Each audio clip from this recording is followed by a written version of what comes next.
Okay, part two of day 377 of the Worldwide Megacrisis Hungerstrike to save your life.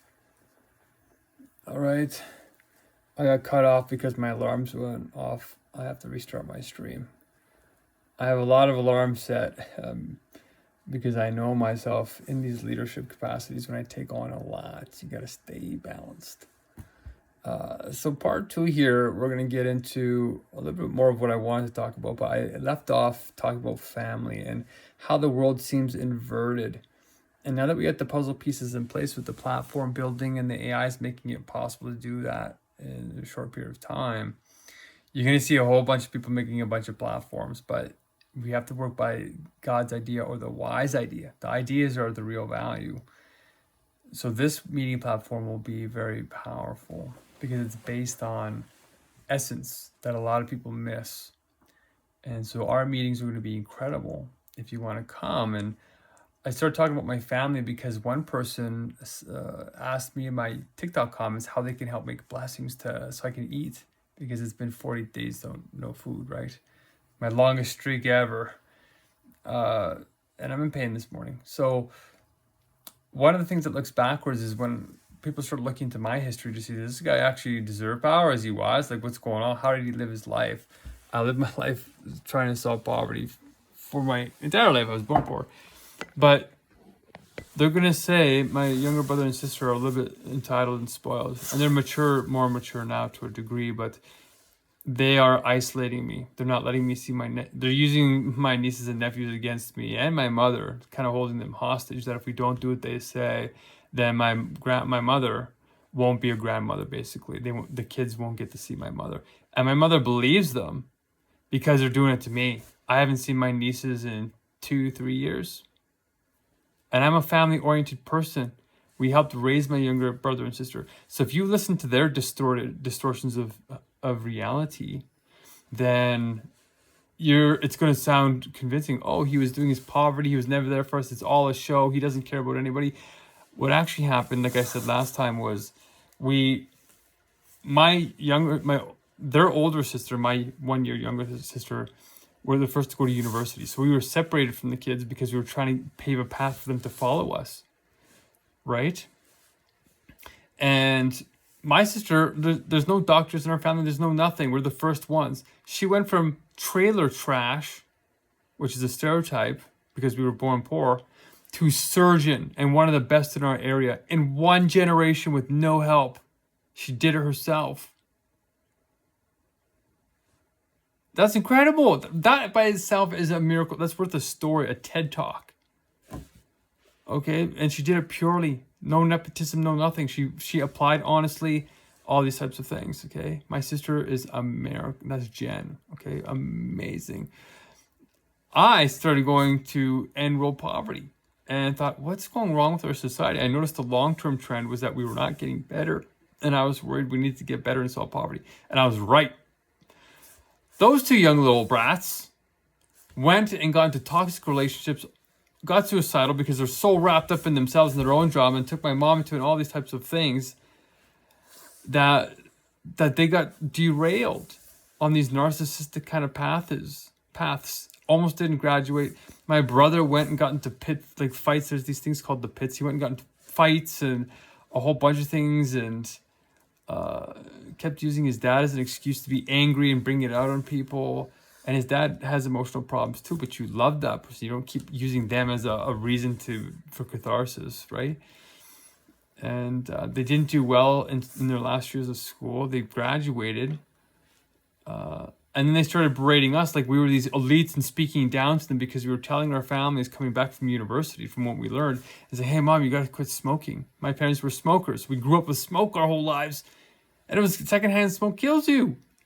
And we said, oh, Mom, if you want to protect, Mitch and Candace, our younger brother and sister, and we better stop smoking. And just got, oh, who do you think you are? We're like, no, it's just a data. Oh, we're like, took them 10 years to quit. And we weren't even allowed to talk about it. That's what happens when you have addictions in your family. And then it just turned into like this weird thing. where I ended up working the oil patch to help my dad out because he was about to go bankrupt. And I thought, oh no. So I said, I'll do 1 month. And in that time, ended up he trained me up. My dad's great. He was the previous alcoholic. He recovered. He's been in it. Hasn't touched alcohol in 36 years.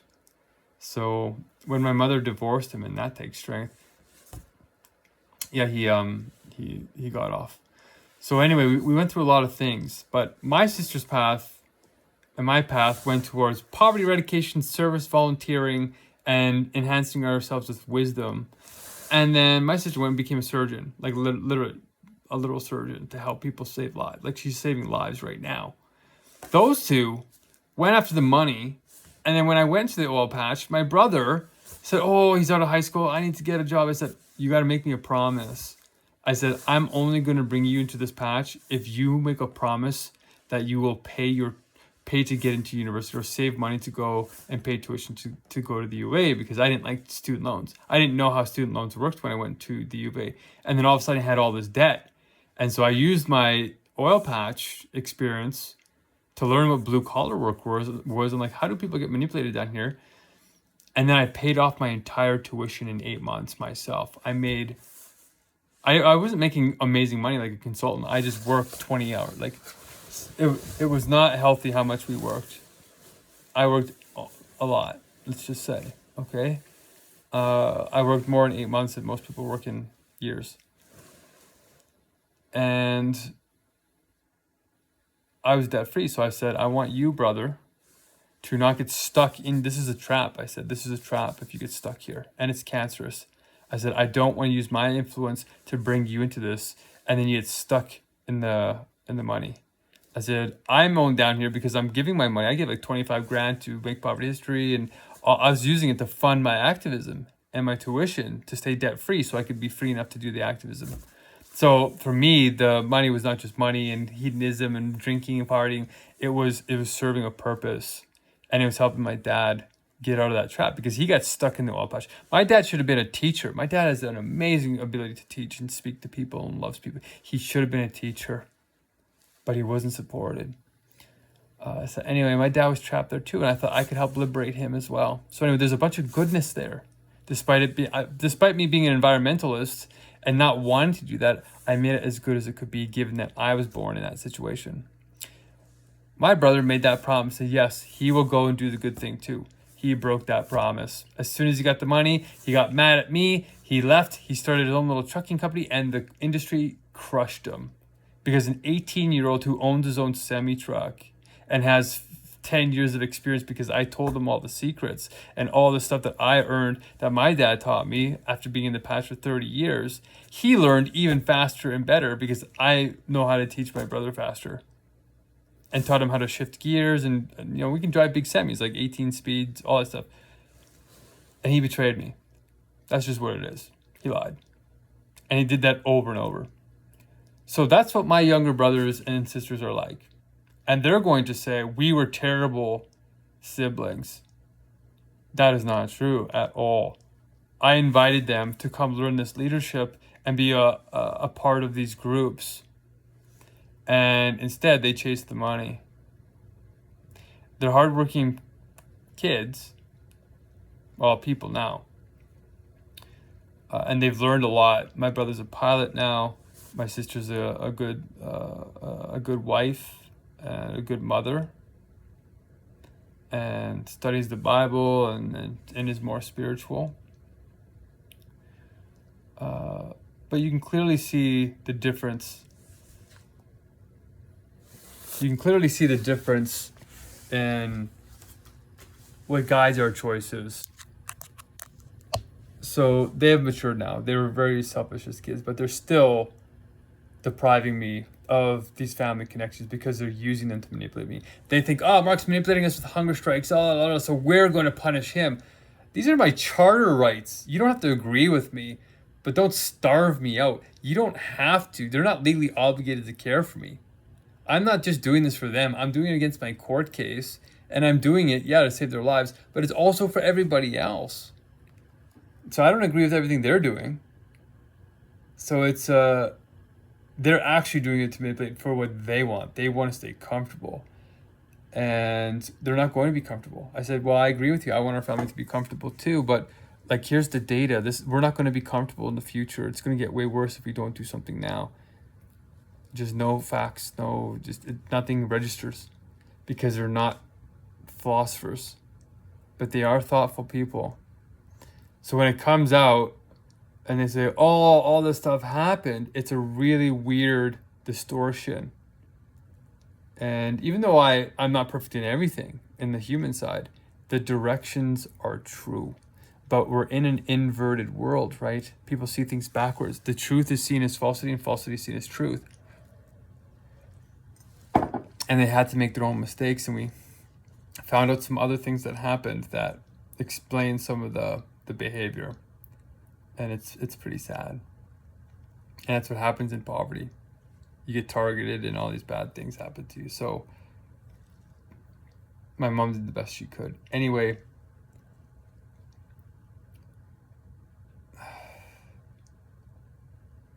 I love my family, and it hurts me that they're not coming to my birthday and that I don't get to see half my family. All these young kids, my nieces and nephews, are being raised with foundational memories without me there, and they like that. They're trying to hurt me, even though I've been trying to mend things and help. I moved my sister out of her house, that abusive relationship when nobody else wanted to help her. I moved the whole house out with one other woman. Imagine that. Imagine moving a whole house out and then driving it to the city and unpacking it because she needed to get out of that house quickly because there's alcoholism involved, and that can get dangerous very quickly. Okay, and her ex-husband he's a good guy on the inside. He's just out of control. But it's because he's passionate. Like, his strengths became his curse, right? That's the tragedy. So I tried to save him too in terms of insight. He has to save himself in the end. He's got to choose it. But I tried to set it up for success, to make their marriage a success and not try and sabotage it. But we made a list from her. I said, what do you want him to do to make sure that he's good? And we made this little list with her. And I went and I proposed it to him. I said, if you do this, you'll be a good husband. Will you agree to do this? And I said, if you agree to do that, I'll give the blessings to this.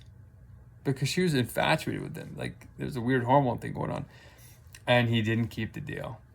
So that's when I'm like, okay, we have to get you out of here. And not even stay in the same city. We need to get you out. I moved her. A month later, she moved back to this other guy. But I supported it because this guy was a good guy and she's married to him now. So, but I thought maybe he would defend me a little bit, but he's going along with what she wants. And I'm like, I helped you guys get there. And so my judgment's been good, but people who are backwards don't see that. They project it onto you. And it really bothers me a lot, because these kids are going to grow up and be like, oh, I got this weird guy in my life. When I was always there. I tried to meet, I was talking to them every week, keeping up with them every week. I talked to my other sisters, nieces and nephews. I talked to my other sister's kids, my other nieces and nephews, Jen's, every week. I love talking to those kids and seeing them grow up. So at least I'll be an uncle to one group of my nieces and nephews. They'll have memories of me. Weird guy with a beard, but I always put a little bit of wisdom, trying to put some wisdom in there and not talk about the crises so much, because the kids don't know what to do, right? Don't want to scare them. But it is scary. The banks are destabilized. All this stuff is happening. Okay, so that's what's going to happen to you too if you join this, is everybody's going to pick apart the leadership of God's government. See, are you a pure person? Did you live purely? And I did, but they'll start to focus on all these little gossipy small things. And so even though I've said these limited things about my siblings, now we don't leave them there, right? We say, no, they're actually good people and they've grown a lot. Like, to become a pilot from where we came from is a huge feat. And he did it on his own. He said, screw you guys. He didn't want our influence anymore, even though we planted a whole bunch of positive seeds in him anyway. That's why he had a lot of the ambition to go there. And my mom is an amazing mother. She's not just a good mother. My mom is some kind of weird divine, like, she was born to be a mother. I was blessed. If I had one blessing in my life, that was it. Your family. If you don't have family, studies show you become homeless. That's what happens. So my mother was not just a great mother to me. She was a great mother to those two. but she did get a little bit tired after 5 kids, right? When we left for university, she had to raise them fully, but they were like 6 or 7 or 8 or something by the time we left. So, it was easier for her, but she was trying to do her books and she was trying to live her own life in a way because she had kids at like 9, 18, 19, 20, or maybe even 17, 18, 19, 20. No, I think it was 18, 19, 20. So, she was raising kids her whole life. And that's why she was such an energetic mom. Birthdays were energetic. Like, it was great. So that's a little bit about my history. If this does take off, I'm just giving you a little bit of history, and I'm feeling like, why am I doing this when I'm so tired this morning? I don't know. God's coming through me and saying, you better do this now before you can't do it. Because I haven't really explained who I am after 600 of these recordings. It's literally 721 recordings on YouTube. I have to do them twice a day, every day. So if you leave a comment like Zigbee and these people on YouTube, I try and check it every 12 hours. But I really want you to start taking action now. I'm not just here for entertainment. All right? And I want you to get prepared for, if you're going to help out, this is going to happen to you. So make amends. Try and take the vow of abandonment and heal up the people that you might have wronged. All right? Come to terms with it. That's one of the first steps in the 12-step program of alcoholism. I'm very, very aware because my grandfather was an alcoholic, my dad, and my whole life, those two men protected me from alcoholism because we're Irish. and so I never had a problem. I was always under control for me. Even when I did have some, it was like the early party scene. They put me on the party floor in university, which they shouldn't have done. I was a philosophical kid. I wanted to go on the top floors where they had all the nerdy kids. But God wanted me to be in this darker world and to see it for myself. And so I was depressed in my first year because, like, this is not the philosopher world that I want. But I thought there's a reason why this is happening. And I'm glad I had that experience because I understand why people drink. I understand why partying is not happening anymore because the culture has changed, right? The studies show alcohol is poisonous for you. It causes cancer. Even in small amounts, like that one glass of wine still adds up per day. Okay, so that's a bit about how I got into this Gandhi kind of lifestyle where it's like it looks like I'm doing all world and no family. No, I'm extremely family oriented. They're the ones that didn't want to actually take on the volunteer service or think bigger than their bubble.